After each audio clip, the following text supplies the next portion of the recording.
going, mate? Hey guys, how are you? Good. How are you? Good, thank you. We'll start it off as an AA meeting. My name's Matt. I'm a punk enthusiast. Hi, You Matt. I'm Josh. I'm also a punk enthusiast and I play bass in No Quarter. I'm Mika. I'm also a punk enthusiast and I'm the drummer for No Quarter. I'm Paul. I'm a punk enthusiast and I like a lot of beer. And he's not bad at guitar either. Oh, there's that. How'd the video go? Good, really good. It was pretty fun, actually. We're pretty excited to see the outcome of it. So everyone had a bit of fun doing it. Usually those things are a bit boring, a bit waiting around and stuff, but today was very good. Yep. All right. We'll start off with the usual question. Your influences. Go ahead. You go first. Me? Oh, 80s metal. AC/DC. I go on about them a lot. Yep. And 90s punk. They're the biggest ones for me. Yeah. I'm bands like Strung Out, Wilhelm Scream, fast melodic punk rock, but I like a lot of riffs as well, like metal riffs and stuff, that sort of style. It's got to be quick. Yeah, that's it. Yeah, we've got overlap here. I'm in the skate punk bands too. I'm not into metal as much as these guys. I'm more into the other sort of softer side. Yeah. But it makes us work all right, I think. We'll bring something a little different to it. Yeah, but that's Rancid did that. Rancid gets brought up again. They had three different styles of music brought into one, like Matt Freeman, Lars. Yeah, you can get influence from all sorts. Our other guitarist, Darcy, he's big on some rap music, loves it. So Yeah, it just all comes in it, and we just the music fans, I think. Yeah. Okay, the Devil's Greatest Trick. Oh Is that something from the Manson family or from the Usual Suspects movie, or did you just bring it out yourselves? No, the quote is from The Usual Suspects, and I always wanted. I just love that quote. I just think the devil's greatest trick, convincing the world he didn't exist. I think that's a fantastic quote. So I always wanted to write a song based around that quote. I had a specific person and type of people in mind when I wrote the song. Yep. And just based it all entirely around that quote. So yeah, it was kind of cool to be able to actually achieve it in the end. It was not easy, but yeah, it was cool. Exactly. But it actually comes from Charles Manson. He said in the interview during the court cases in 1970. Yeah, right. I didn't know that. I just thought it was from I never knew that's where it come from. They made it more prominent. They made it more public, the Usual Suspects. But it was a quote that came from Charlie. So, yeah, right. Cool. Oh, thanks. Sorry, there you go. That's why I had to ask the question. Was it the Usual Suspects or was it Charles Manson? You could just sort of be a cool title for a song. Yeah, I just think it's a really good quote. Oh, it's a good quote. It's excellent. Great. So you guys have been around since 2003 and you've had a few lineup changes? Yeah. We even myself, like me and Chris, have been in the longest out of the current lineup, and Chris is an original. He used to be the drummer. He's the only original. He's the only original left. And he started on the drums. Yeah, so it's been a long time. And then I joined in 2005, and when I joined, Chris became the singer. Yep. And Josh and Paul joined, 2017? Yeah, 17. When we were doing the Freedom album. So Matt and Dan, the old guitar and bass player, who are my brother-in-laws, just got to the point where they couldn't commit to it anymore and had other interests and stuff going on, family and whatever. Yep. We knew Josh and Paul from bands we played with back in the day, and when I said we were looking for a bass player and a guitar player, they were. Yeah, and Darcy came on. Yeah, Darcy. To help out with the recording of Freedom. Yeah, we started doing Freedom demos and our other lead guitarist at the time, Paris, just kind of vanished. Just he had some stuff going on, and we couldn't get in touch with him anymore. And it was right at the point in time where we were committed to doing this album we were doing back then. Yep. And Darcy, again, he was always around us in other bands and jumped straight in and filled the gap. And it was just, Excellent. I think because we knew people, like I've known these guys for, 10 years before they joined the band, it made everything really smooth. So, yeah. But I can't see the lineup. Well, I hope the lineup doesn't change again. I don't know. I don't know about you I guys. think we're at the stage where if the lineup changes again, it could be kaput. Yeah. Yeah. Um, Without Chris, like it just, if Chris doesn't want to do it anymore, wouldn't go ahead, I guess. But or Mika, we'd be replaceable. But good luck. Good luck with that. yeah, it's You're gonna go downhill. I think it's all been part of the journey. Like I still appreciate all the hard yards that the boys who aren't in the band anymore did in the younger days when you were gigging every weekend and all the hard yards that were done then. We couldn't be where we are now if it wasn't. Yeah, if we have all the older members come to our shows and support us, and They come in when we record. They come and hang out. they come, when I do backing vocals and things like that. So But, it's all. Would you ever do a reunion tour with the original lineup? I don't think it'd work. I don't think any of them would be able to commit to stuff like that. But we do. So Matt, our guitar player, he jumped up and played a song with us at the last local show. And Cameron, the original singer, he's got up and done a song here and there. And they're still heavily involved. Like Matt, the old guitar player, he was here at my house this morning till like 4 a.m. drinking with us and talking music. And so they're still as much involved as they can be, but I don't think they could ever do a full tour, but they still do songs here and there, and they're still around. I've got to ask, what's behind the air up there? Like, the songs, it spins me out. I think I've got it, and then no, I don't. I wrote that song about my grandfather when he passed away. Okay. He was a very, very amazing man. And I had this, when he passed away, I wanted to write a song about him. And originally the first song I picked, because I had the music to all the songs, I had no lyrics yet, was going to be Freedom. But when I worked on the music to up there a bit more and the riff, just the way the riff felt, it turned up into that song. And it's essentially about him. And I think it's evolved into a lot more for a lot of different people. I get messages now from people who tell me their stories about their own loved ones they've lost. And we know if we got a good friend of ours who was essentially murdered in a one hit punch up in Brisbane recently. So when we toured Brisbane last time, we dedicate that song to people when we play it live. And we did an acoustic version because we had people saying, I love this song, but it'd be really cool if we could. I would have liked to play this at a funeral, but we couldn't play the electric version. And so I think it's evolved into more than what it started, which was pretty cool. But essentially, it was about my grandfather who passed away at the time. So Sorry for your loss there, mate. Cheers, man. Thank you. Don't talk about the one hit punch. I'm so glad that they've changed that from a manslaughter charge to a murder charge. Man, yeah. I think that's all I should say about it. We agree. Yeah, 100% agree. People know what they're getting into. That's shit. Yeah. And the person we lost because of it, Red, he was an amazing guy. He's very passionate about music. He was always into punk rock, but never quite talented enough to be in his own band. So he just supported his mates' bands. Yeah. Massive supporter. He gave everything he could.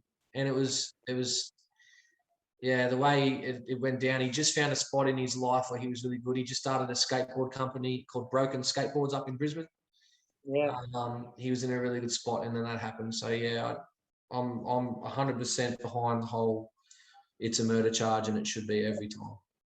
Should be every time. Okay. Have you heard of a band on the Gold Coast called Thrust? I haven't. No, I don't think I have. What sort of stuff? They're pretty much like the Hard-Ons. Yeah. They're a three-piece. The drummer sings.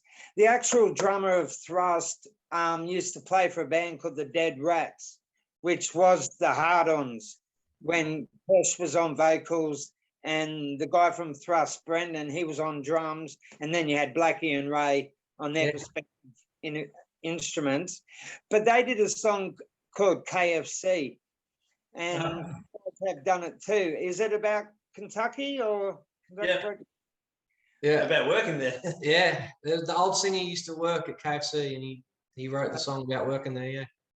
Yeah. Well, with Thrust, it's a good story.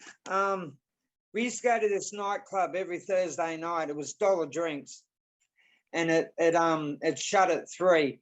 And we'd all jump in Theo's car, who was a guitarist for Thrust, and we'd go to another nightclub further down the Gold Coast called The Patch, and that was $1 drinks till 6 p.m.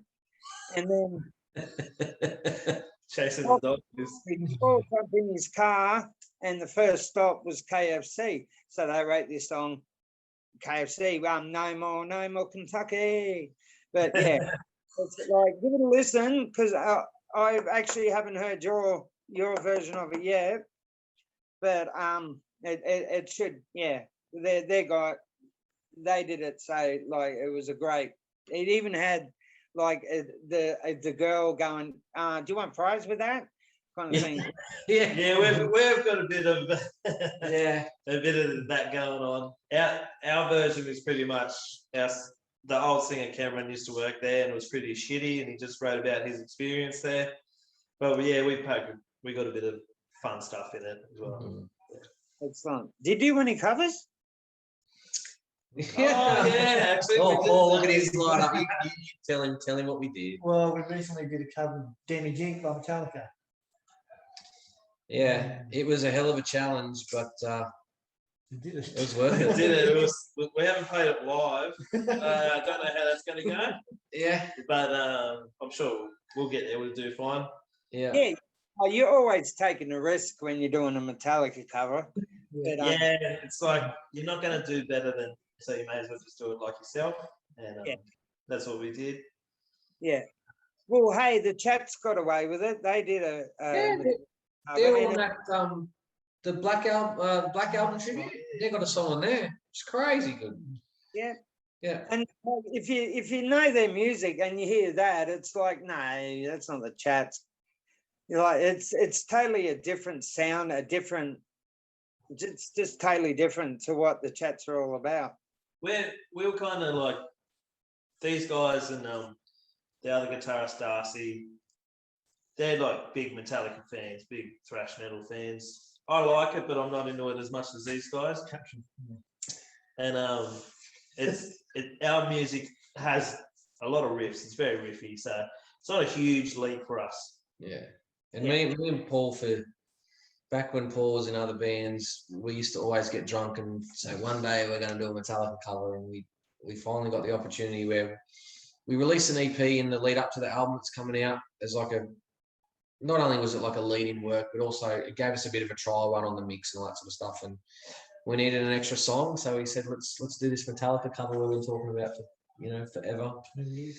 And it turned out we were really happy with it. So we do that, and we do what's the Pennywise song we did for Dead Memory? Greed. Greed, yeah. We do a That was cover of good. Greed. That was Yeah. fun.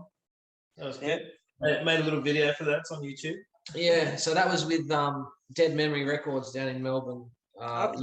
Luke Baird. He did a Fat Wreck tribute album where he got heaps of bands to do covers, Yeah. and he did an Epitaph one, and we were on the Epitaph one. So yeah, it was cool. Excellent. Other than that, the only other song that's not ours that we've ever played, I think, is Hack the Mainframes. Leroy's on a beat. Yeah, we did Leroy's on a bender a couple times. So there's a band in Newcastle, Hack the Mainframe. They're awesome guys. They're awesome band. And Leroy, the guitarist, it was his birthday, and they have a song called Leroy's on a Bender. And at Leroy's birthday bash, yeah, we learnt Leroy's on a Bender and played it and had him come on and sing a bit. Yeah, that was pretty fun actually. That was a good one. But I wouldn't know how to play it. I learned it once, played it once, and then it's straight out of the memory. We also did Creeping Death intro. Yeah, we did Creeping Death. The people Metallica. got too excited until we had to stop because we didn't know. We didn't know. We didn't learn the rest of the song. We only learned the intro and people got excited. Then we're like, oh, sorry, that's it. They're like, oh. We used to use it to blend into one of our songs, but then they expected the whole Metallica songs. So like, oh, Yeah, and we started playing one of our songs to a bunch of disappointed metal bands. So we learned our lesson. We're going to learn the whole thing. Where are you guys situated? Where do we live? This is Hunter Valley, yeah. like Western Newcastle. That's what I thought, but now I heard you bring up Newcastle. So you're close to the Newcastle, are you? Yeah, It's like that's. I guess half that's our. I guess that's our home scene, Newcastle. Yeah. It's only half an hour away. The band, I guess you could always say, has been based in the Hunter Valley up near Singleton. Chris now lives in Brisbane, so he moved up there years ago, which has been quite a challenge, having him fly back and do albums and jams and whatever. But the rest of us are all Hunter Valley based. It's hard for us to get together to have proper rehearsals because we're all sort of live apart from each other. But if we're playing a bunch of shows in Brisbane, we'll drive up to Brisbane, meet Chris, rehearse on the day, and it'll be rubbish. And then I think the last 10 minutes we might nail a few things, and then we get a bit of confidence, and then we go and play the show and just hope it goes okay. And then we usually go all right. Then we we're just at the point now where I guess I practice a lot at home to make sure I've got my parts down, and the boys do the same. So when we come together, it still works. Yeah, but yeah, Hunter Valley's essentially our area. Yeah. I'm actually going to be there in the Hunter Valley at later in the year. My brother-in-law's taking me to see the Killers. Oh yeah. Yeah. Okay. Got to get. I'm not much of a Killers fan. I like a couple of their songs, but I think everyone does like a So couple. they do Mr. Brightside. Yeah. Yeah, everyone loves Mr. Brightside. yeah, definitely. But like because of the COVID, I'd go see the Wiggles. I would. Yeah. Just Yeah. Well, they're the hottest 100. The Yeah. winners. Well, they're the popular band. all right. On that subject, would you do a Wiggles cover? And if you did, which one? I missed out on the Wiggles. I really don't know any Wiggles songs. Jesus. My youngest daughter was obsessed with Was she? with Emma Wiggle for a long time. You'd have to go one of the big songs like Fruit Salad or Big Red Car. I don't know. I'd just be like, wake the fuck up, Jeff. That's all I know. Yeah, Wake Up Jeff. That'd be Yeah, it's as sorry, but with the Wake Up Jeff thing, wasn't that a classic when the original Wiggles were together? The Asian bloke, it was a song about him waking up Jeff, but actually Greg, the yellow Wiggle, had a problem where he'd fall asleep. Yeah, Oh, did he? I didn't know. but it just That's not nice, but it's funny. but he had that medical condition, which was quite funny. Okay, what's your favorite festival? Festival, I don't really like festivals all that much, but Okay. like I've been to a couple of big day outs and sound waves and things like that. I'd rather go to the individual show. Would you But we've got a pretty good festival here in the Hunter Valley.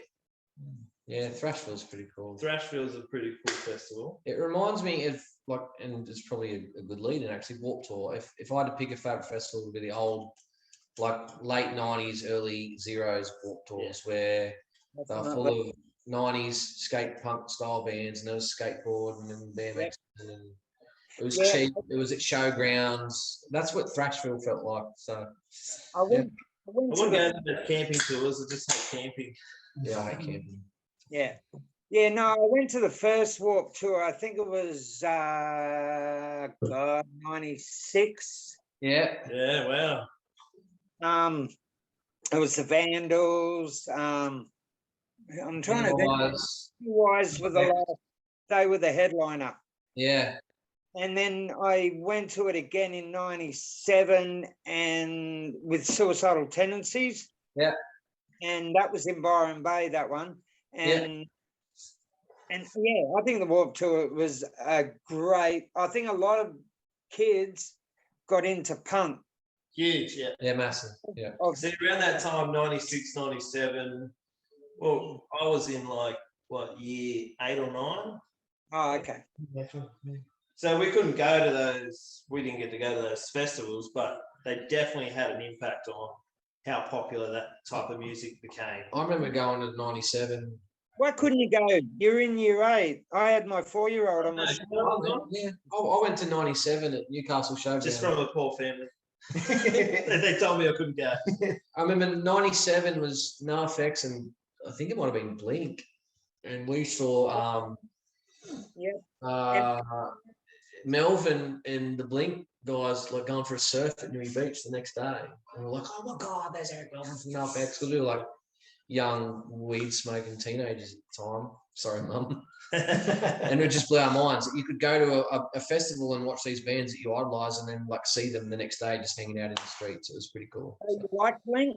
You're a Blink fan? Oh, mate. Oh, no. The reason I got into punk rock was because I heard Damn It on a X Games CD. Yes. And then I bought Dude Ranch, and like my favorite Blink song's Enthused off Dude Ranch, That and Apple Shampoo. Yep. And then, yep. you know, that led me to Pennywise, and then, you know, Strung Out and Fat Wreck and Epitaph. And, Yeah. yeah, I don't. What do you I'm think just Travis Barker playing for Machine Gun Kelly?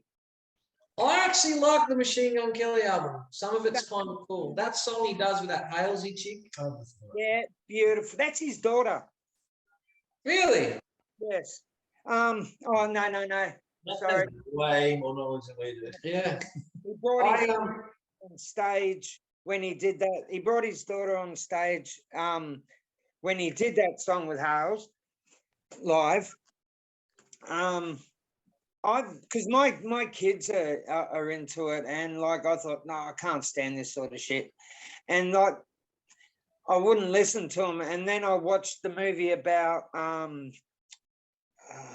fuck you, are they?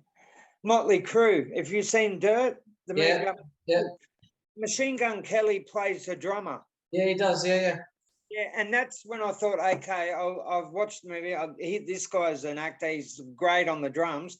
I'll give him a go. I'll give him a listen. And he's got some fucking fantastic songs out there, man. Some of those melodies are cool. Like I don't listen to a lot of new Blink. The neighbor, because I think the best part of Blink was Tom's melodies. Some of the Neighborhoods stuff. His verse melody in After Midnight is just sublime. Like, and it's missing now. Like, I'm not like Well, not Matt's many doing a good bands have job such a and- long career. yeah, like what they're doing. It's not why I like Blink. I want to listen to Dude Ranch and all that sort of stuff. But Machine Gun Kelly album, I heard it, and like, and granted, I don't like all of it, and I don't listen to it a lot. But I just think what he's achieved, and everyone wants to rag on Pretty him. cool to get was a cool. new generation of audience there. I think That that's song pretty that was cool. on the latest Tony Hawk game. There's a song on there. Something about Bloody Valentine or something. It's a really cool song. Yeah, he does with Megan Fox. Yes, in the film. Yep, that's the one. It's a cool song. It's got a nice melody and Yeah, actually, definitely. Yeah, We got Megan Fox to do a video with. yeah. he's with her now. And like, I think she was a big reason why a lot of people watched that film clip. All he had to do is play Blink songs, eh? Damn. Yeah, Missed the boat, man. Yeah. But then they had all that bullshit with him and fucking Eminem, because Eminem was supposed to have been with Megan Fox and it all blah blah blah, and then they did that dissing each other. Yeah, remember that. Just creating hype out of nothing. I have to say, but I listened to both those songs, and Eminem crushed him. I thought Eminem's Definitely. response to Rap Devil was Yeah. pretty epic. Eminem's not bad at what he does. Yeah, Eminem is the best. Sorry? I really think it was just a promotional thing. I think, Yeah. you know, I don't think there's any bad blood between them. Nah. I Surely.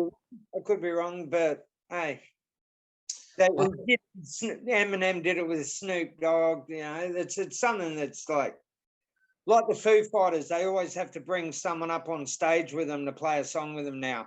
It's Yeah. just a thing that's happening in the hip hop scene where they've got to do a song each and diss each other each, There's no such thing as bad press. Yeah, that's true. And I think too, given what's going on around the world, I think we're long past the time where bands and artists should be ragging on other bands and artists. I think we all need to help each other out as much as we can. Oh, 100%. If you or have you, what is the best band that you've supported in your mind? Who is the best band? It's a hard one. No, that's a very easy one. My favourite band is Strung Out, and we got to play with them on their last tour of Australia. And Not only that, actually, we supported, but Mika got to play Virginia Madison on drums yeah, in their encore. it was. I just think if you could ring 16-year-old me and go, when you're 35, you're going to play a song with Strung Out and look up from behind the drum kit and see all your idols. Teenage me would have just gone, fuck off. Yeah. But we did it, and they were awesome guys, and we had a really good show. And He killed it too. Like Yeah. Behind the drums, they were probably hard at the time, so it's not like you're standing there playing guitar and you got this big Woody.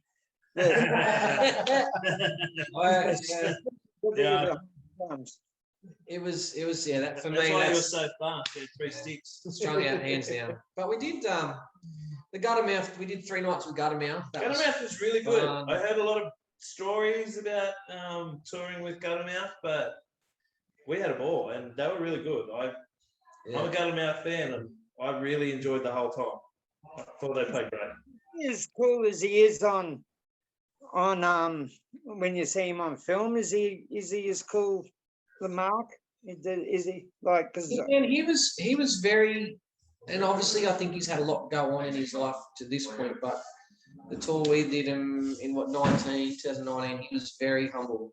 He was humble, very appreciative to still be able to be trekking around the world, playing little punk rock shows and having. I wouldn't call him like Mr. Humble, but No, he was humble. to But us, he was still yeah. cheeky and Yeah, he's like, still cheeky. getting Mark. up the mischief and stuff. But I heard he could be a real jerk and arrogant, and he was funny. He was really He was appreciative, very friendly. thankful. Thankful. Looked after us, and we had a great time. Yeah, they were great. the jerk and arrogance is in his nature anyway, and that's his persona, and that's how he puts On himself. stage. Yeah. Like the guy did. If you have a look on YouTube, the guy did a concert on the Gold Coast in someone's garage. Yeah, And the bloke had the owner of the house had all his mates there, and Mark was there, and it was like he was playing to a 50,000. yes, Yeah. It wasn't like, I'm just standing here in front of 200 people. No, he gives it. Yeah, he gives it. Yeah, Well, we that's did cool. a similar. We did a tour with similar shows. Yeah, we did they used to do a gig at Gosford in like it was a roofing factory, and at night they'd clear it out, and you'd play in this little factory in this, bay of a factory into the car park. It was the Gosford Punk Factory. Gosford Punk Factory. And there was like 300 people there, and it was all bring your own alcohol, and Guttermouth played, and Yeah, that was a huge night. There's a lot of people turn up. I think And, that's it was pretty loose, but everyone was very well behaved. I think that's for me at the moment too, like especially the way COVID is, shows are up and down and promoters are up and down and venues, and I'm also, don't get me wrong, I'm very much for supporting the venues as well and go there and buy their food and drink their drinks and that sort of stuff. But as far as being in a band goes, it's very easy at the moment to do house style shows in people's garages or whatever. And there's a place that's been set up at the Gold Coast. We did one up there last February. Nick Bird from Buckled in the Birdcage. It was a really cool thing. It's just, It's pretty good. just not a lot of stress involved. You just turn up with 50 to 100 people and you get drunk and play punk rock and hang out. And it's Are we- just- yeah. Are we talking Nick Bird, World War 24? We're talking Nick Bird from Buckled, Buckled. He's in a Yeah. band called Buckled. from the Gold Coast. Yeah, Is really this the same good guy, gig. or I don't know who the Nick Bird is you're talking about, man. Yeah, that's just his. I think that's just his band name. I think he's Nick Navane or something. Yeah, Nah, different guy. Yeah, different guy. This dude, this Nick, shout out to Nick. He's a really good dude. Very passionate about punk rock. Just wants to do cool things with people and give back to the scene. And he's a really good dude. Cool. So hey, if you've got a message to say to the young kids there that are become wanting to be part of the punk scene, have you got a message that you'd give them like? Yeah,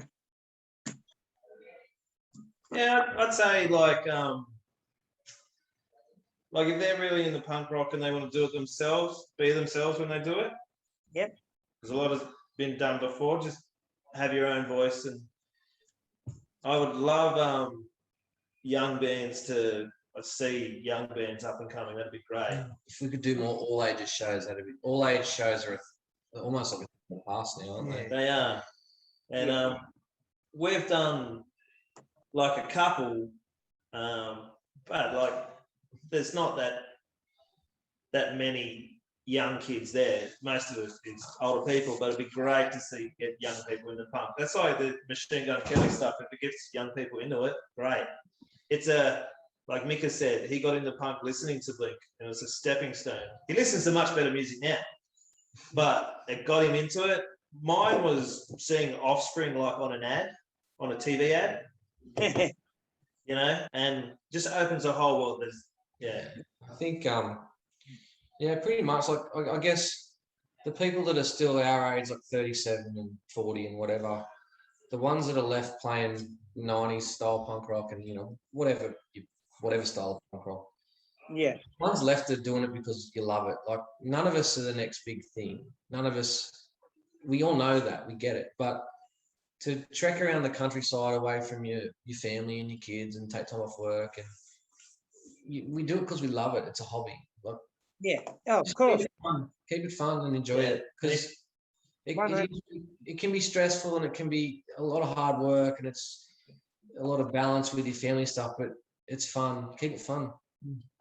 Yeah, if young kids want to play punk rock music and want a hand, talk to us. We'll help any young punk rockers out. We'll put you on a show. I don't know, something. Trying to figure something. Your elders in punk rock bands will help out the youngest.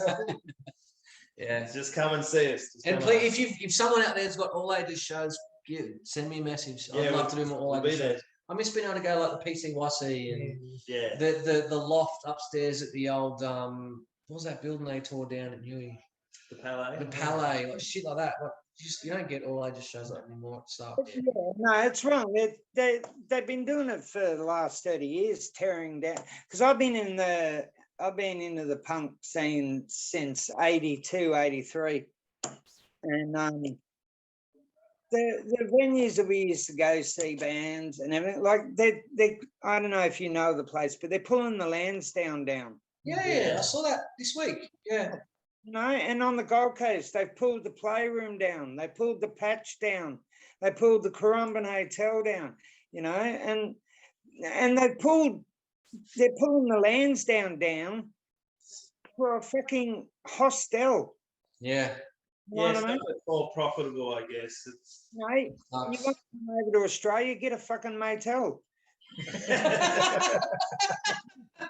with you, Matt. Yeah, I'm with you there, brother. But yeah, there are cool venue owners that we're Glenn at Vinny's at Gold Coast. Yeah, Glenn at Vinny's. Drunk Motor Glenn. He does a lot of work and it's an awesome venue. The Mosh Pit in Sydney is a cool little venue, and yeah. Have you played at Diamond Dogs? Sorry? Have you played where, sorry? Diamond Dogs.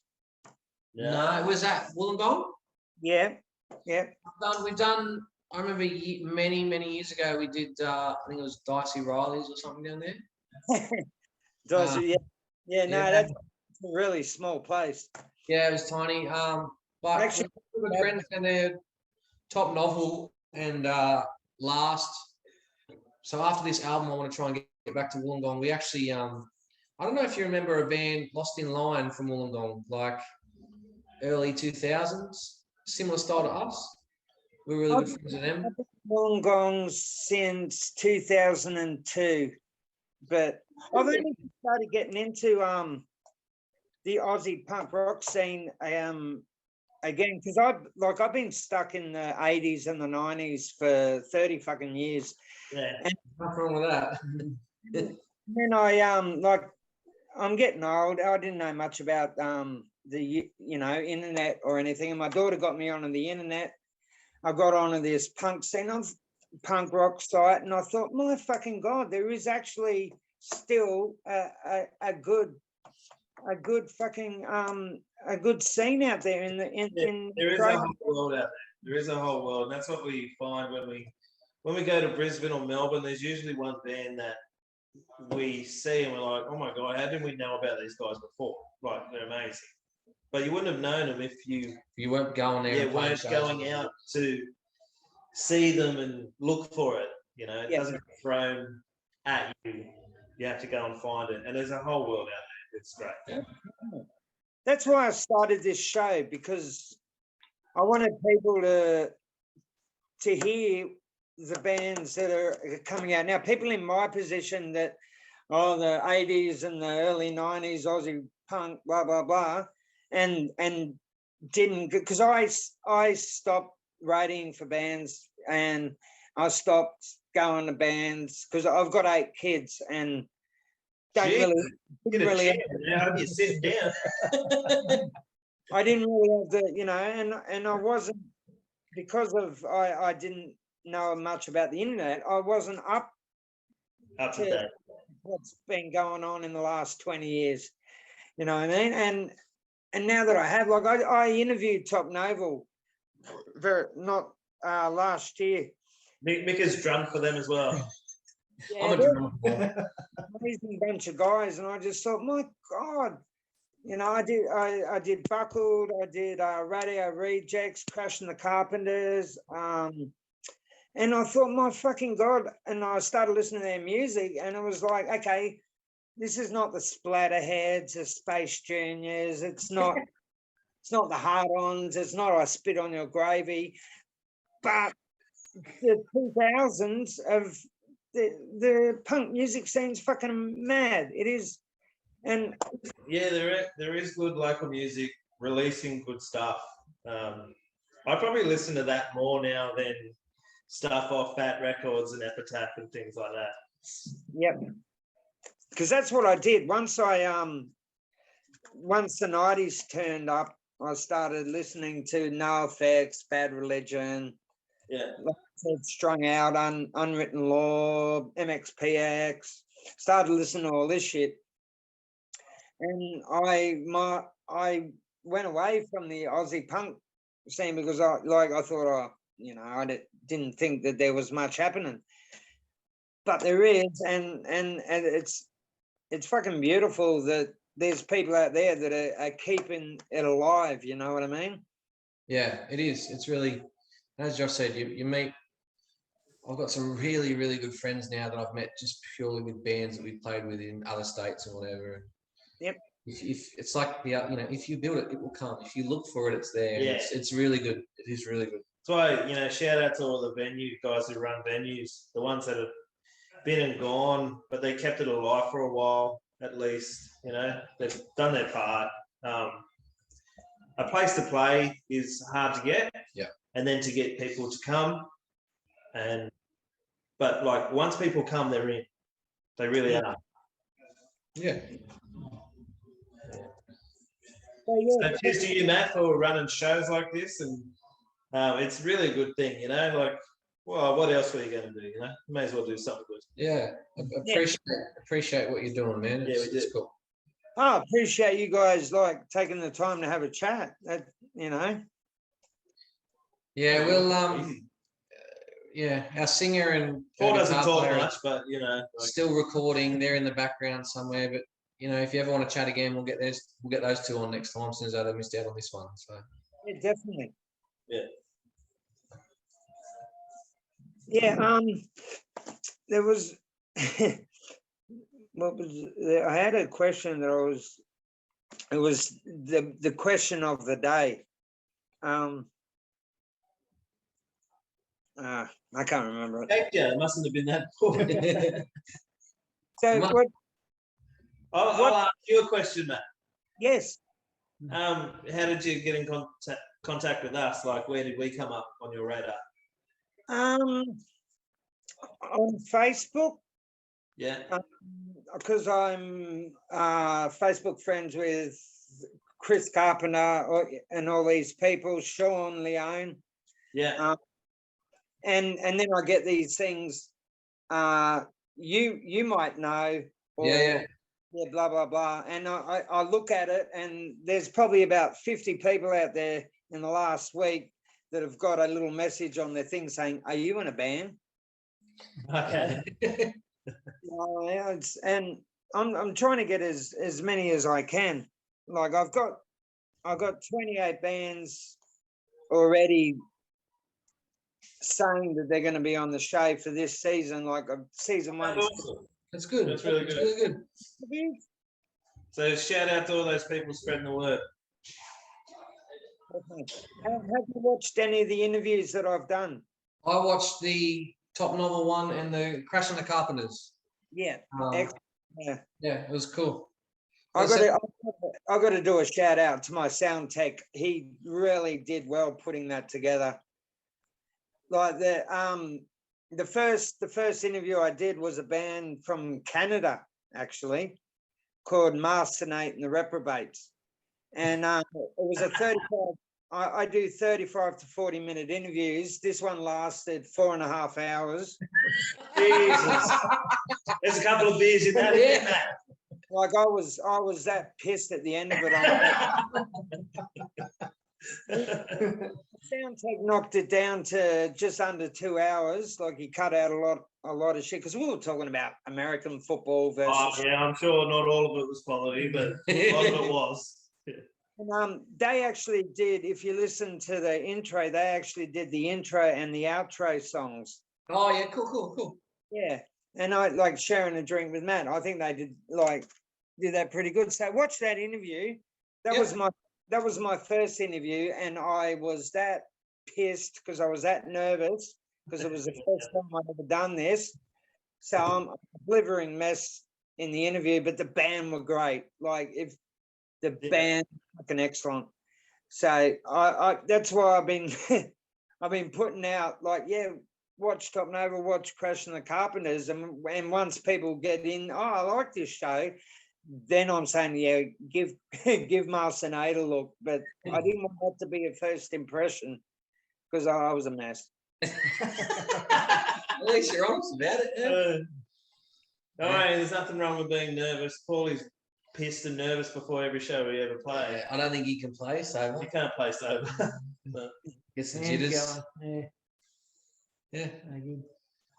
I don't think Mark from Guttermouth at Atkins, I don't think he can play a saber shot. But like this guy's, he's probably been even 30 years, Nelly, he's been on stage. Yeah. And watched that many fucking shows of him live. He doesn't know where the stage ends. Yeah.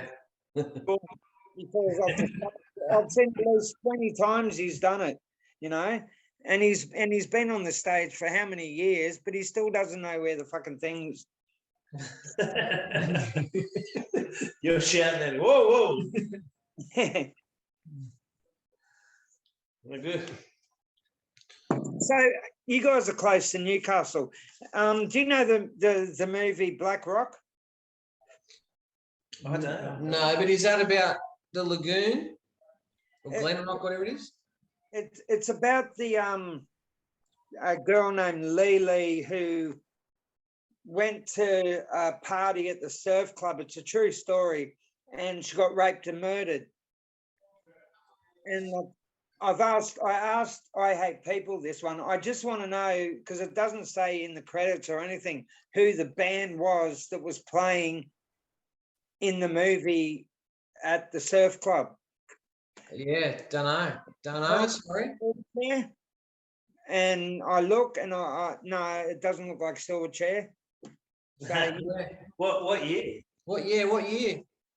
96 it happened, I think.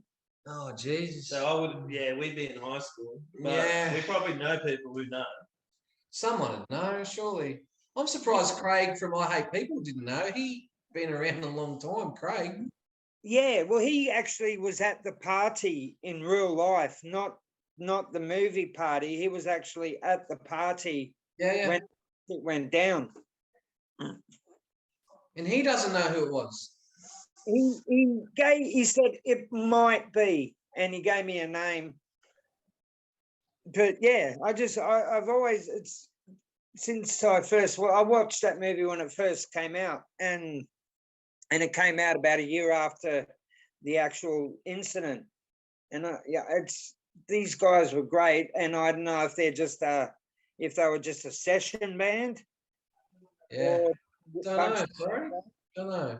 I hope that's not the question of the day because we got it wrong. Yeah, we failed that one. I've got it all written down, and I can't find the question of the day.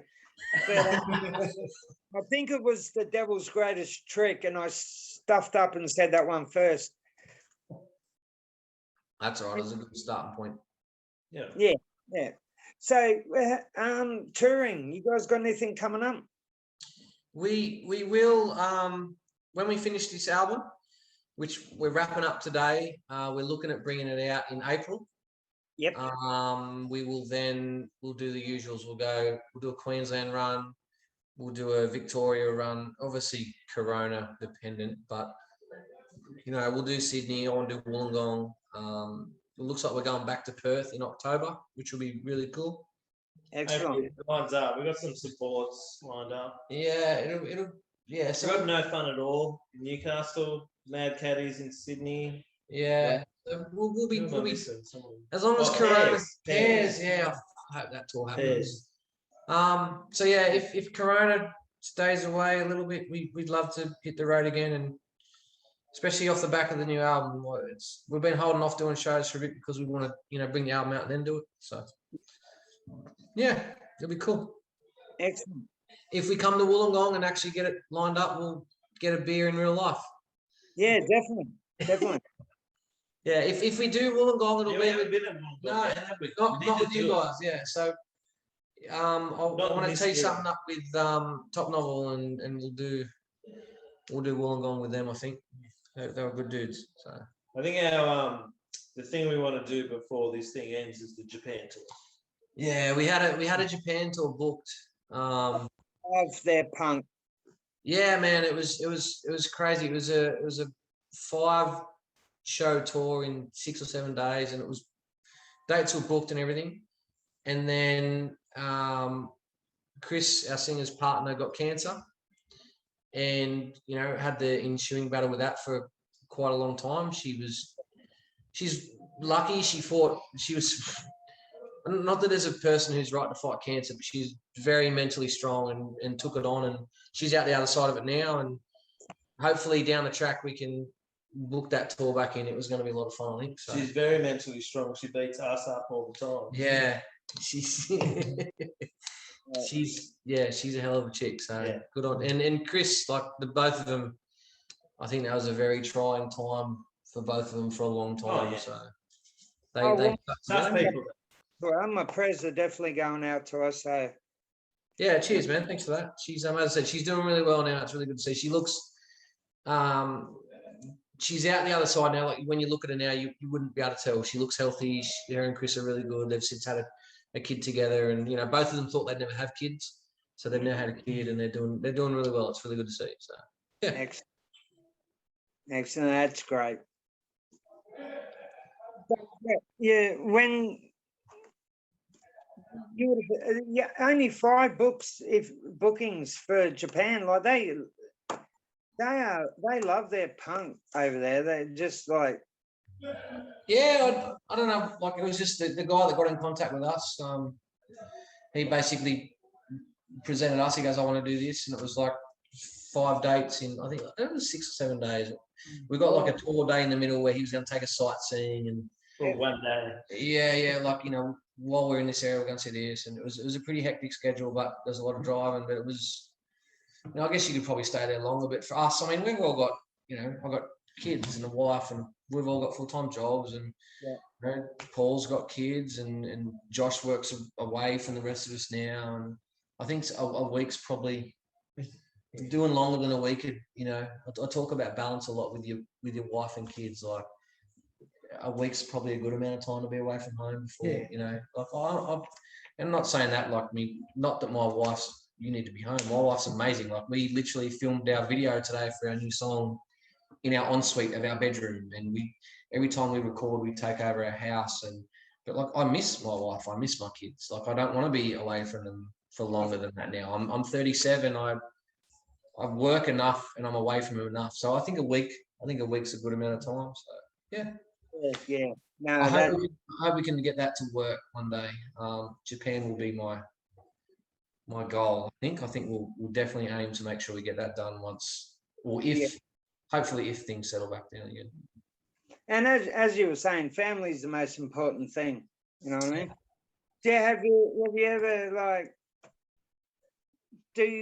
how old are your children? So I've got 2 daughters, 11 and 9. Okay, so what do they think about Dad being in a? Do they listen to your music? Do they say, "Oh, Dad, turn that shit off"? No, they love it. They I was lucky enough. So I met my wife, as I said. So my brothers-in-law, her brothers used to be in the band. Yep, So I yep. met her through the band. So she's grown up around punk rock and listen to punk rock. So we always have music on around the house, and the girls have grown up listening to punk rock music. And you know, I have it on in the car when I drive around, and they like certain songs and ask for certain songs. And when we're recording, they'll jump in and they get on the microphone here and there. And you know, Paul's kids are the same. Like our kids hang out and they, you know, get on the PA and fuck around. And I guess it's always been part of their lives. And if I've got music on, it's my sort of music. Like I don't really listen to the radio much, so they've grown up. See, I have to wear headphones at home because my she's in the top 40 shit. She doesn't really get in it. And my kids, they're in the R&B, and my son, my 10-year-old son, the fucking feral, he's into these Maori guys. I don't know their name, but they do a lot of kind of rap sort of shit. And I'm like we're sitting in the car and a good song comes on that I like, and it's turned off or put down really low. And then like once that song's finished, Pink will come on and it's straight up. And I'm thinking, oh, come on. We need to compromise. This is not fair, Matt. You should not stand for this. You need to hold your ground. You need to be like, no, it's my volume knob. It's my You car. get your songs, I get my songs. That's it. Like the only thing I've got out of my 8 kids, my 12-year-old, she's an Angels fan. Like, Yeah, that's cool. I tell you what, like, I think that's the thing. It's like hardcore punk's pretty hard to, like, it's not accessible for teenagers or young kids, you know, like, but stuff with like melodies that stay in your head and are fun, like they're a gateway thing. I think, you know, The most important part of every song is the melody. That's what top 40 music and pop music is. Pop music. It's all about the melody. And if you can sing along to it, you can sing along to those songs easily. Yeah. Well, we were doing the shopping about 3 or 4 weeks ago, and in the supermarket, the Angels, Am I Ever Going to See Your Face Again was over. And while we were in the supermarket, No way, fuck off. I had about 40 people just look straight at me because 12-year-old, and you know what I'm going to say here, my 12-year-old went, "No way, get fuck up." That's what I said. Legend. And, yeah, your parenting skills are great, mate. They are. Don't let anyone tell you they're not. Yeah. I'm very proud of that. Yeah, and I had a giggle, and I kind of did the high five thing to her, but I had all these like, Fuck them. yeah, it was funny. It was like I wasn't embarrassed at all. I thought, good on you. Yeah. Good on them, yeah. Yeah, and she's like, we have down here each year a thing for cancer called the I-98 convoy, where like truckies and cars and like hundreds of them, they all go down with the I-98 convoy thing, and then you get to the airport area in Wollongong where they have the show. They've got motorbike trick, like at the Warp Tour, how they have the motorbike, or they have all that shit, and they've got bands on stage. And the first one was this country singer, and I was just in the crowd by myself watching. And the second one was the fucking Veronicas. And I tell you what, it was horrible, mate. Like they Say we want about the Veronicas, but that song Untouched, the chorus in that song is a fucking Yeah. banger. that I was the love the chorus in that song. last song they played. But it was like when they were singing, The whole show though. Yeah, no, when they were singing, they turn to each other and go, "I love you, sis. I love you, sis." And in the background, you could hear the backup vocals. So it was like, fuck, what are you guys doing? And I was in the crowd by myself watching the Veronicas, going, "Well, fucking, it's a fucking live show, you know. This is probably the best I'm going to get for a while." And then the Hoodoo Gurus came on, and my 12-year-old just ran into the crowd, said, "Put me on your shoulders, Dad. Put me on your shoulders." And I thought, yeah, this, out of all my kids, my 12-year-old is the only one that I think will listen and does listen to alternative music that's not your normal top 40, that's not your fucking Yeah. horrible shit that comes Well, out.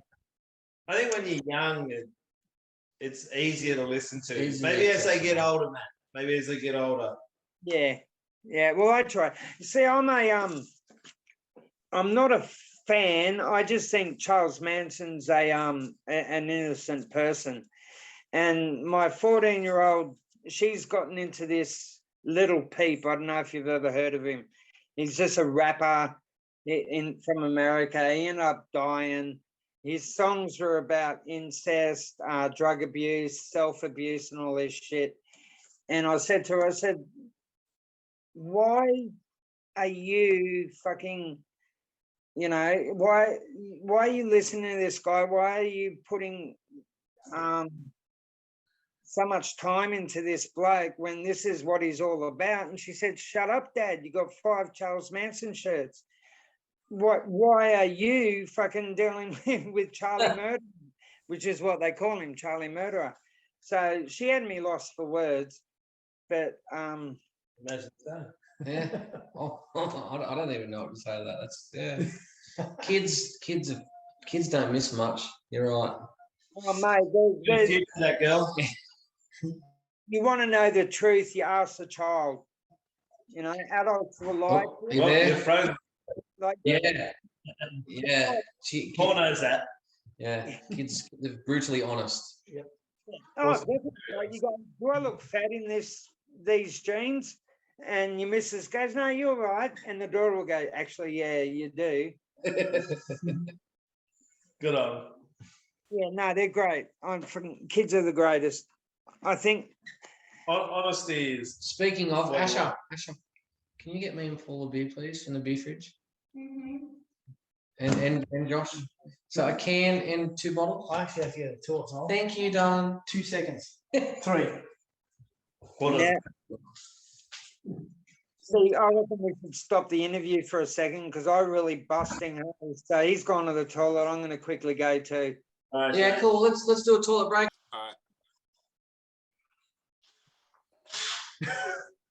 Okay.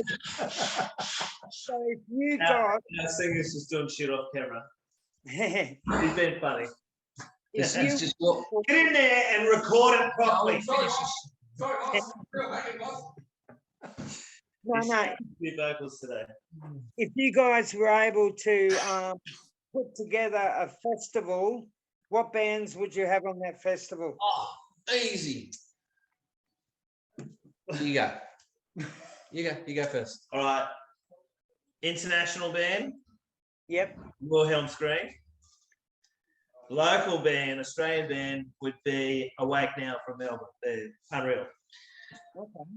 I actually, when we did Thrashville last year at the Hunter Valley, and I tried to drop the hint to Matt, who runs Thrashville. I want to do like a modern version, Australian bands only, of the Warp Tour. I want to get Frenzel, Body Jar, Yeah. 28 Days, us, Hack the Mainframe from Newey, Friends of the Enemy from Gold Coast, Awake Now. Sorry? Did you chuck Grinspoon in there? Yeah, Grinspoon. Yeah, Yeah. just Fuck, all Grinspoon that are sort of great. shit that we grew up with, plus the bands we Don't play with play any now. of that later shit, just the first 2 albums. And just do a trek up the coast, have some skateboarders, play at like That'd be awesome. Sydney, Coffs Harbour. Like, I'd love to do that. That'd be fun as fuck. I think But it'd be profitable too. I think it'd be something. people that- like 28 Days, Body Jar and Frenzel, like, and Grinspoon, like the tickets are sold. Yeah. Yeah. So that'd be sick. But if I could pick international bands, yeah, like my favorite band is Strung Out. My favorite live band is Wilhelm Scream. Those guys are amazing. So yeah, Wilhelm would be cool. There's a lot of bands I would love, but if you were just to pick one, that's Wilhelm. who I'd have. Oh, bullshit. They're so good live. Ridiculous. We already know Paul's answer. It's AC/DC. Yeah, get him out again. Get him out again. Who's that? Hey? Who was the band you just said then? AC/DC. He would put AC/DC on every festival Everything. around the world forever. And I'd go at every tour. I'll tell you a story that might make you a bit jealous. I was only 8 years old. My mother loved her music. She was a big music fan, and my dad was an alcoholic. So we always went to festivals with our parents as kids, me and my sister. And we went to this family day out in Sydney at Sydney Harbour, a Circular Quay. And they had a stage out on the harbour, out on the water. And it was the Ted Mowry gang, Jump In My Car. They had them, and they had second was John Paul Young, if you know who I'm talking about there. Yeah. And the third one was Bon Scott's AC/DC. Wow. I was 8, so I have a few memories of the day. You've got some damaged eardrums. I got to see Bon Scott's AC/DC. I was, as a Yeah. child, Amazing. I got to see it, and yeah, I'd put that down for my favorite. I think Paul's jealous. He's so I good. think he's pretty happy for you, but When we went to Perth in 2018, me and we teed it up that we were going to visit Bon Scott's grave, and I told, because Paul's wife came over and did the trip with us, and I told her, but hadn't told Paul. And we were trekking from Bunbury up to Perth for the second night, and we sort of, we're going to do some sightseeing, and we went to the cemetery. And it was when we pulled up at the cemetery, Paul finally clicked what was going on. And his missus was heaps excited because she knows what it means to Paul. And we went and saw the grave, and he had tears in his eyes. He left a pic, he put NQ and left a pic there, and it was a pretty cool moment. Yeah. So if he could see Bon Scott's AC/DC, I don't think you would wipe the smile off his face ever. We do album sessions, and then the nighttime finishes, and we just drink in my lounge room and put music on YouTube and talk and catch Paul's up. an animal. Paul gets control of the YouTube and everything's AC/DC. Yeah, he's like, can I have the TV control? And he'll get 20 You can't get it beers off him. and he sings. He's quiet now, but Yeah, he sings all the songs Later and puts them tonight. on, and he loves them. Don't So love it. Bon Scott AC/DC is that's a pretty good memory you got Yeah, there. that's That's amazing. good. Oh, definitely. So how broken was your heart when Axl Rose went on vocals? I didn't mind it actually. I thought he did pretty good. I actually thought he did pretty good. But seeing Brian come back was good. it was better. No one knew what was going to happen, but Yeah. I didn't think he did that bad of a job. You had the voice for Big it. shoes. Big shoes. Pretty hard job, yeah. It's like Adam Lambert with Queen. You can't really replace them. Yeah. You just That's pay tribute to them. yeah. Well, it's- Brian had to fit in some big shoes when when Bon died, and Bon had to fit in some big shoes when Dave left the band. Yeah. You That's know, look, Yeah. Mm. Yeah. Didn't really like it. Not a Dave fan. Didn't fit him. Can I sit next to you, girl? I think is probably one of the best anthems of AC/DC that, in my opinion, Yeah. that we all have different different opinions on AC/DC. Who should be on guitar? Who should be on? It's good that Phil Rudd got back into AC/DC years back. It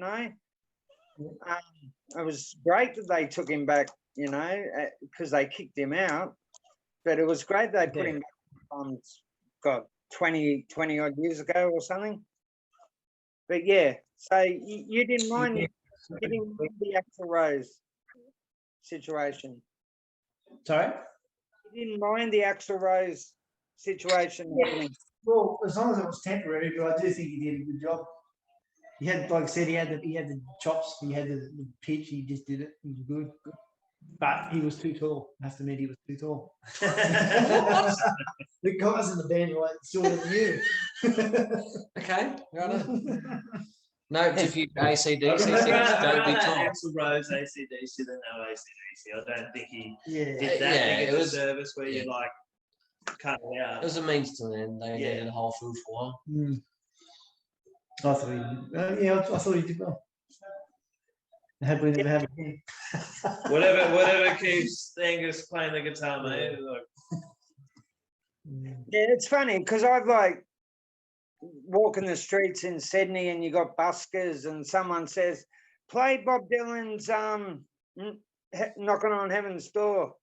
And then you hear the busker going, aye. And I'm like, play Bob Dylan's fucking Knocking on Heaven's Door.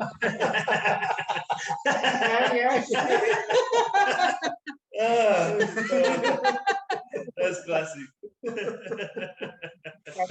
Yeah. I'm looking forward to going to Wollongong to meet you, Matt. I think we'll have a good time. Yeah. Yeah, as long as I can get rid of the kids. Well, you got 8 of them. 8 of That's a them. lot of getting rid of. I've only got 3 at home, 5 are adults. Yeah. Ah, right, Yeah. right. Okay. Yeah. But I've said the story before. I have lost the back shed key, so I can't just lock them in and go out. You better get a locksmith, mate, because we need that shed. As my sound tech says, you need it because with some of my interviews, you can hear my kids in the background going, "Fuck!" Like he's going on fucking. How much effort he put in. And you need a man cave, mate. You need a man cave. I know. I'll get a man cave, and it'll be a kid cave. They'll just kick me out anyway. So my kids are ferals. Piss them off in there, yeah. But I'm sure you'll work something out, mate. I'm sure. You got plenty of time to find that kid. I actually I did an interview with you'd know him, the I just forgot who we were talking about. Sean Leone's Owen Guns. Owen Guns. Yes. Yep. Yeah, I did an interview with them, him and the bass guitarist, I can't think of the name. But he sent me a ticket to go see him at Diamond Dogs in Wollongong. Yeah. And that was the first time I've been out since I-98's convoy, which happened just before the COVID hit. And I didn't know myself, mate. It was like I hadn't seen a punk band since 2000, and since the last Big Day Out was the Wow. last time I saw a music act other than the Wiggles with the kids and High Five. But like I got to, and everyone, it was like a restaurant. Everyone was just sitting down. Like the last really punk bands I saw was in the early 90s or mid 90s. The mosh pit, like I'm thinking, okay, I'm 52 nearly. I'm not going to go into the mosh pit. That's cool. There was no mosh pit. Like the band were great. Everything was perfect, but everyone was just there. A I'm little the same, man. I'm horrible for that shit. We play gigs and I get blind, and if no one's moshing, I just mosh by myself. I'm like, I'm drunk. I'm enjoying this shit. If you aren't moshing, I'm fucking moshing. oh, I didn't mind. We played a show that was a sit-down show, Yeah, actually, yeah, and it was all right. because of COVID. Yeah, a different people couldn't stand. thing, but I didn't hate it. Yeah, it was. Well, I think what everyone who was there, because it was back when it was like limited capacity and you had to buy It tickets. was our first sold-out show. 50 Yeah, tickets. we did. It was like 50 tickets at the Hamilton Station at Newcastle, and everyone who was in the room obviously bought a ticket and wanted to be there. We did it with a local band called Out of Control, good dudes, and everyone who was in the room was very like they were watching the bands. They're very invested. The thing about it was they were very present. They weren't walking in and out not of the randoms room. and carrying like it was.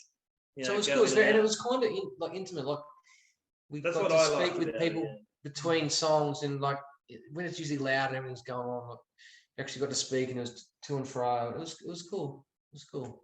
It was Yeah. better than I expected it to be. Like obviously you want your shows to be wild and crazy and stand up and people in your face and falling over your fault, like, all that shit. Yeah, but which, for like what the it birdhouse was, yeah, the birdcage. birdcage. Yeah, But for what it was yeah, it was. You're right. It was really cool.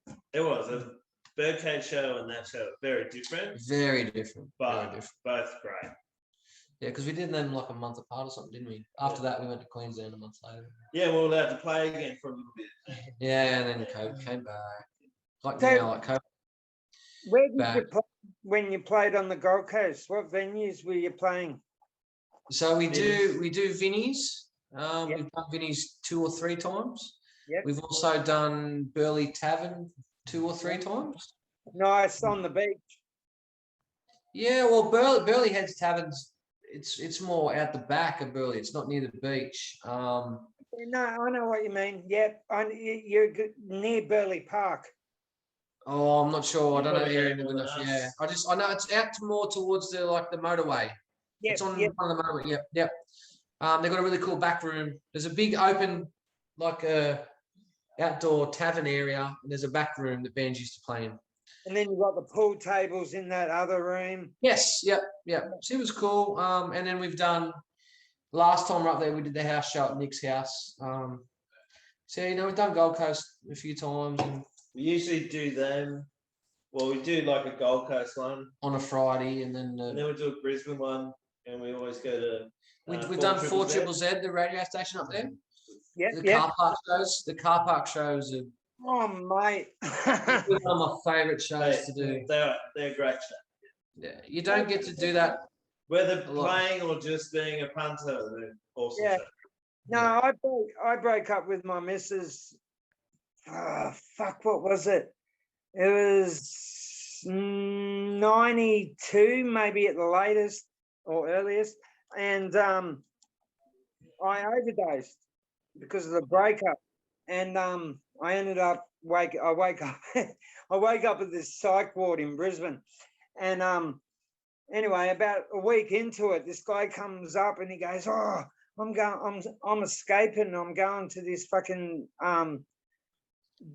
this triple bed thing. It's in Brisbane." And it was three levels of a car park. And they had Yeah. and they had 3 bands on at the same time. And it was like, oh fuck. And we I love how he says fuck. It's When you the say the way he fuck, it's swears is awesome. fuck. It's so good, man. I love it. Cracks me up. I don't get to swear much, so no, even though if you ask my tech support, they swear more. I'm with my wife's Indigenous, so I've got 8 little black kids, and they always call me like fuck off, you white cunt.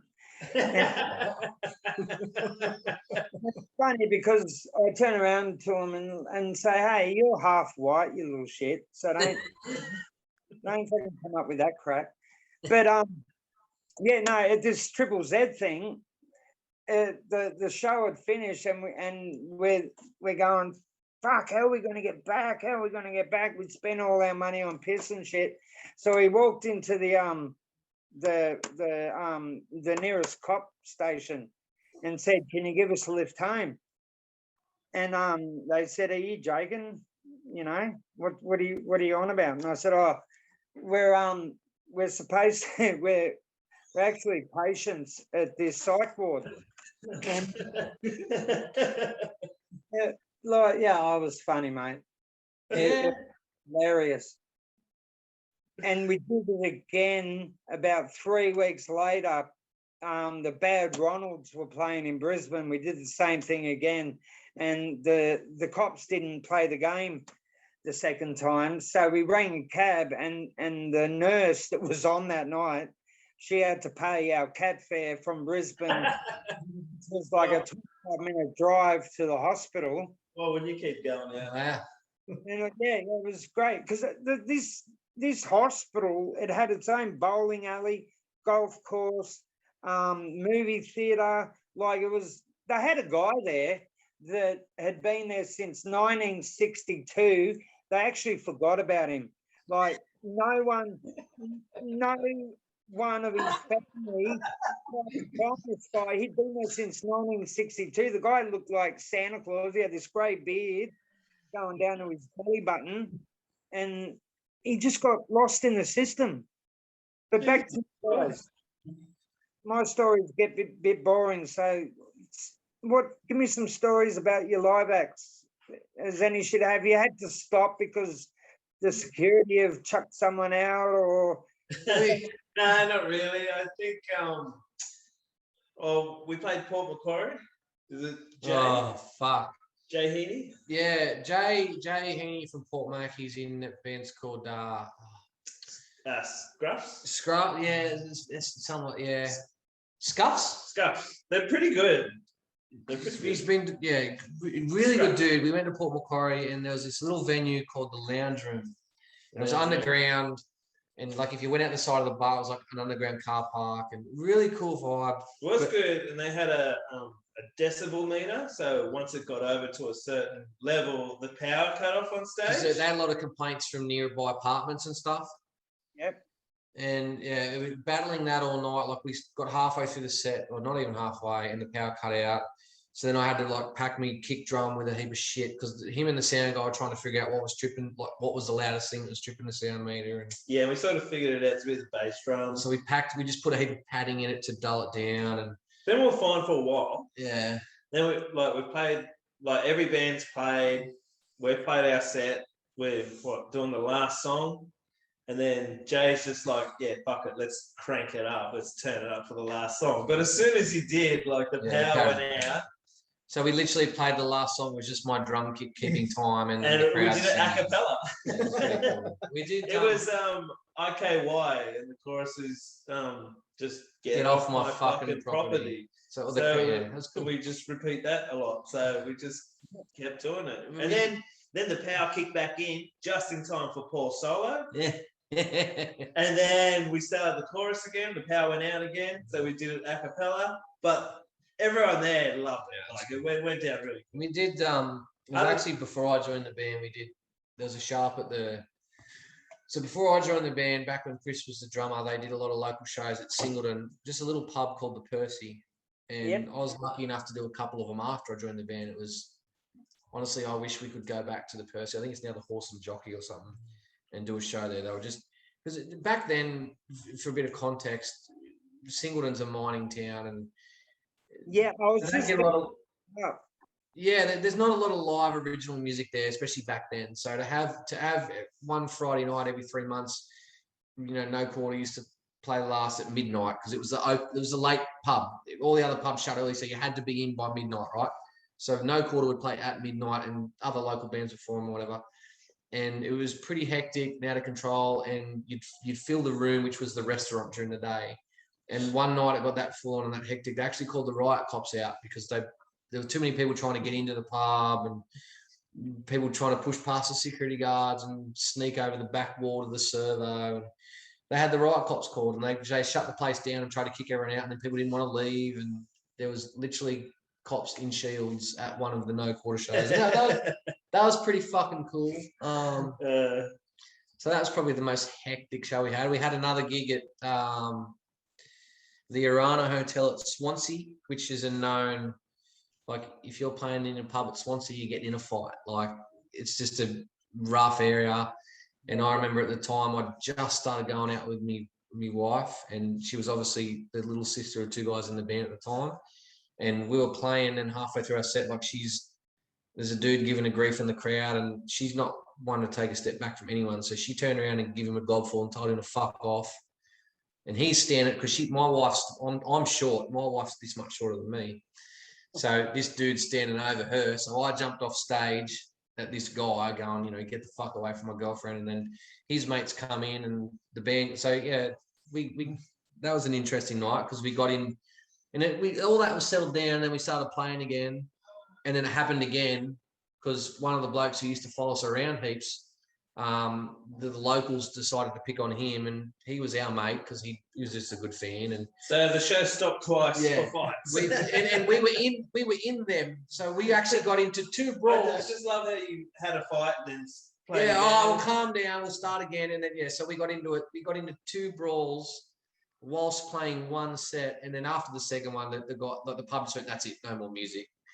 But both times, to be fair, like, we're not a fighting band, but there was a dude who was about to fucking bully a chick, which is never on, and B, there was five guys lined up on top of one of the blokes who used to follow us everywhere, so we felt we had to be involved in both. So that was a pretty memorable night. Yeah, I imagine so. Yeah, but that was pre Josh and Paul. I don't think we've had too many. I've played at the Arana Hotel. Yeah. And the band Paul and I used to be in before, we played a show with No Quarter at the Percy, and it was one of the best. It was such a great good venue. I wish we could go back and do one more show at the Percy. It was just one of those little, I don't know, it was this, as I said, just tiny little country town that never really had much music. And Mika talked it up, he promised a lot, and then we got there and he was wrong. Yeah, they came and they were like, is this really going to be that good? I was like, just trust me, it was worth it. It was. Yeah. No, that sounds great. It's always good to have a good story about a gig. Yeah. Yeah. Well, let's keep making them, hopefully. Yeah. Hopefully we can get back to gigging soon. Yeah. Please. Definitely. The most favorite band you've ever seen? ACDC. Paul's ACDC. Wilhelm. Yeah, I was waiting for that. Yeah. Wilhelm Scream. Yeah, I got to say, I got the privilege of seeing a Wilhelm Scream before I ever knew who a Wilhelm Scream were. Had no idea who they were, and they were at Hits and Pits Festival. I remember this. I knew the name, but I had never listened to a song or got into them or whatever. But I'd seen their name, and then Mika could not believe that I had never listened to them. I couldn't believe he'd been into the punk rock that he's into. Yeah. I was like, how have you not heard these guys? You're like, I haven't heard them. I was like, they're playing next month. Come with me. Well, I was going anyway, and you're like, I couldn't fucking believe that you haven't heard it. And 2 songs in, because I've been raving about them, I was like, wait till you see these guys live. Like, this shit will blow your mind. You won't know where to look. And 2 songs in, he leans over in my ear, and I just hear this, holy shit, Mika, you're fucking right. And You don't know where to look. Yeah, and growing up, being in all the fat, we've seen Pennywises and Strung Out and NoFX, we've seen all our Lagwagons and all our favourite bands live. For him to say that all these years later, when he first saw this band, for him to let him go, holy shit, I was like, wow.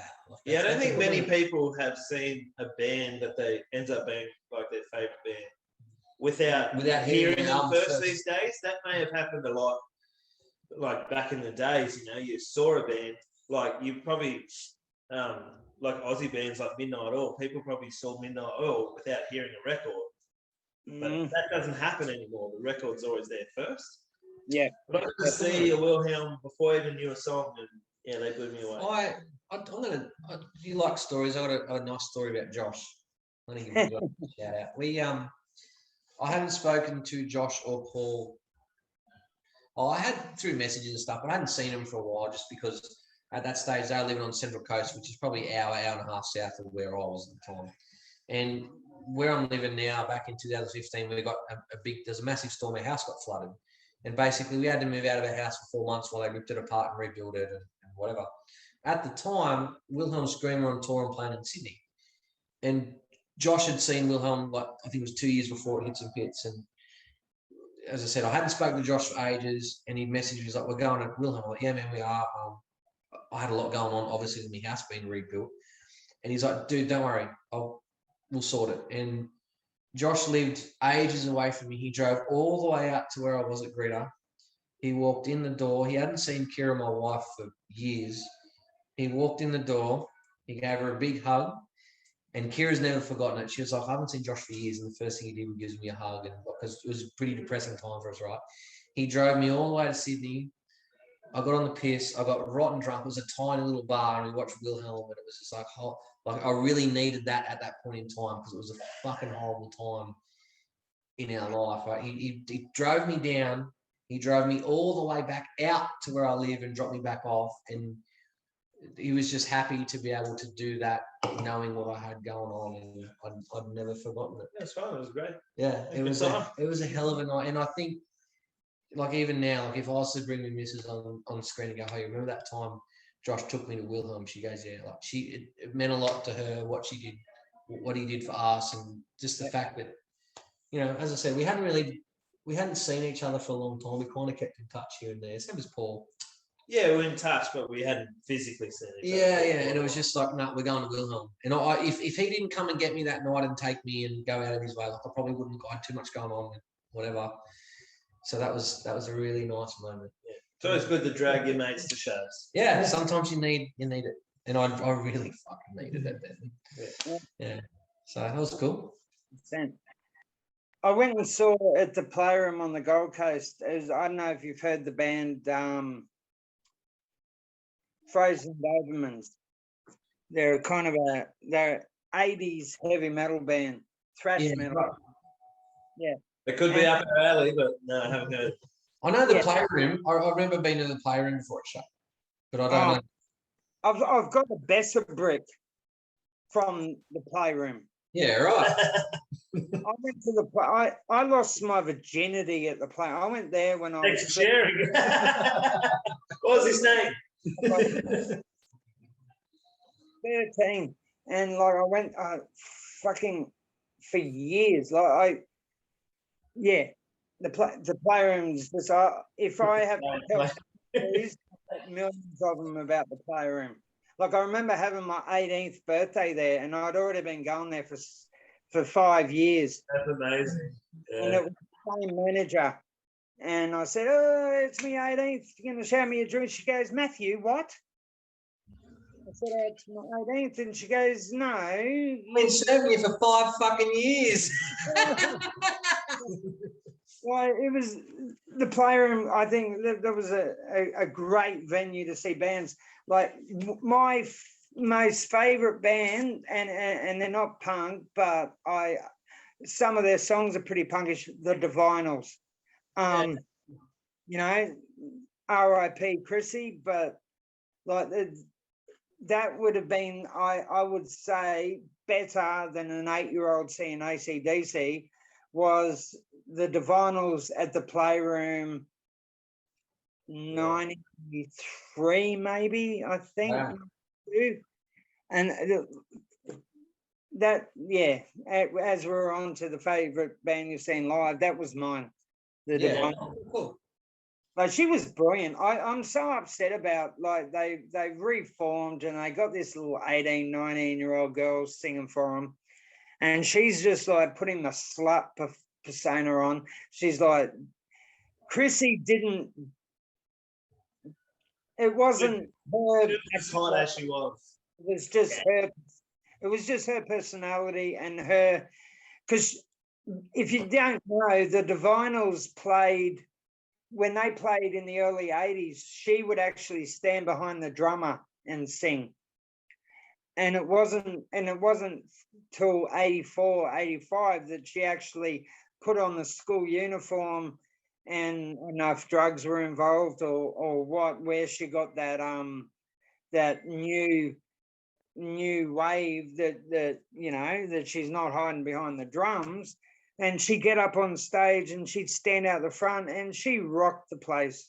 And I've seen this band over 30 times, and before she died, and they are probably one of the most amazing bands that I have actually ever been to, ever listened to. I just love them.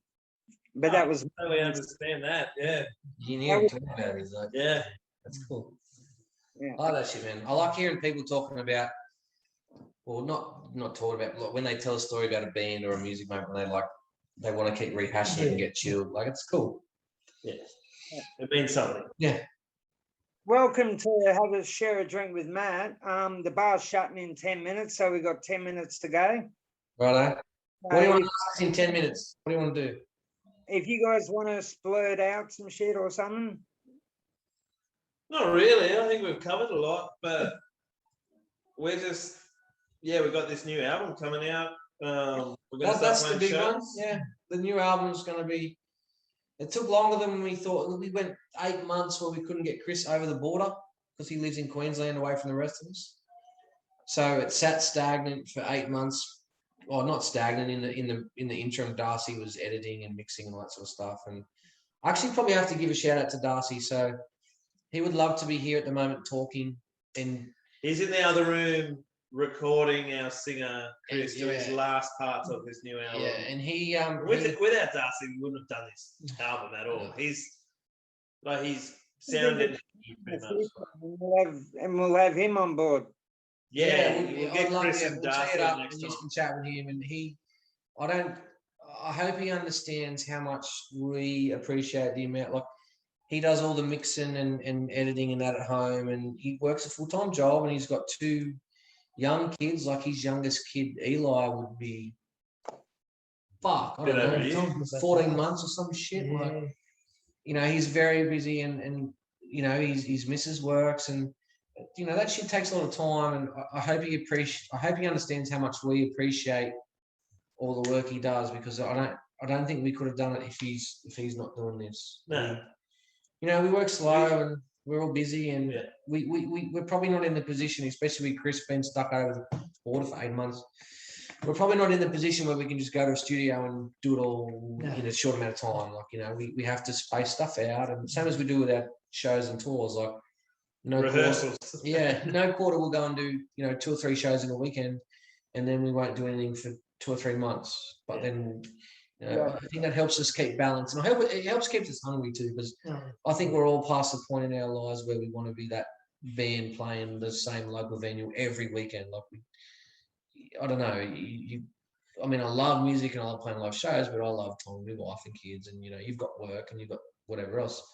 So I think if Darcy didn't put the time and effort in that he has, it wouldn't have worked from the get-go. So he deserves a shout out if we just tell him random stories. Yeah. I hope him and his, It's not his nice to wife. play every weekend either, because then get over it, you get burnt sometimes out. it's nice to just go somewhere to And- watch a show. Yeah, you without just want to playing. watch a show without playing. So, yeah, Darcy Nalano, I hope his wife gets that shout out too.